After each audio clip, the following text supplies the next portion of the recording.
nung nagpunta na po sila sa Congress para sa renewal ng franchise, sabi ng Congress, hindi nyo na kaya yan. So, hindi na po sila binigyan ng franchise. So, another company was, hindi ito, wala kang magawa. Oo. So, yung sinasabi ko, sana po wag mangyari, wag dumating sa ganong kalagayan sa Coteco to na pagpunta sa Congress, sabi niya, hindi mo na magagawa yan eh. So, wag na tayo, no? In the word, yung Kongreso na mismo nag-dissolve dun sa electric cooperative. Okay. O, yun ang nangyari doon.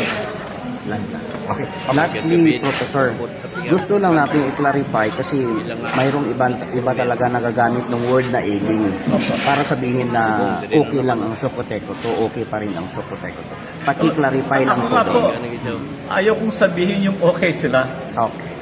Ang sinasabi ko nga po, base sa mga nangyayari sa performance, papunta sila sa ailing. Okay.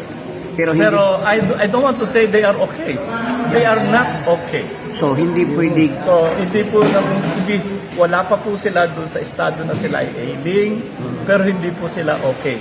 okay. So meaning ko sa hindi pwede sabihin ng iba na okay pa naman pala ang Socoteco to dahil hindi pa sila ailing. Hindi rin Hindi pwedeng po ganun. tama yung ganong statement. Okay. Parang pag ganun po, ibig sabihin, hindi ka nagre-recognize na may problema ka, Okay. wala kang gagawing solusyon.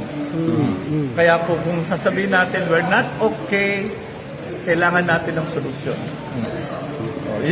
Pero hindi pa po tayo ailing na wala na tayong choice. Okay. Yun po. May sinabi ka sir na papunta tayo sa ailing. Mga ilang months na lang. Ay, hindi Year ko or masabi. No? Months or year, we don't know until, kasi alam nyo, isa sa nangyari kahapon ay nagkaroon ng pag-appoint ng executive officer ang NEA. Hindi lang mag-o-audit. So sa tingin ko po, this might actually be the pusher of an accelerated recovery. So kaya hindi po natin masabi na mula ngayon, I don't want in fact to assume na sila ngayon, ganun pa rin next month. Given that yesterday, pumasok ang NEA.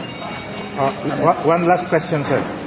Yung proposal mo is 10 billion no, sa 5 years. Yun po ang estimate yeah, cost nung kakailanganin nila para mag-ayos. Sa palagay niyo sir, may magpapahiram ng magpa-loan considering na merong financial instability nangyari ngayon sa Socoteco. Mahihirapan. Kasi I don't want to say meron o wala. Pero sa tingin ko mahihirapan. Sir, last lang sa akin. Ilang milyon na losses para tawagin natin ailing ang cooperative? It's not about how many millions. It's relative to whether makakasustain ka pa ng mape-perform mo yung serbisyo mo ng maayos sa konsumidores. Okay. Opo.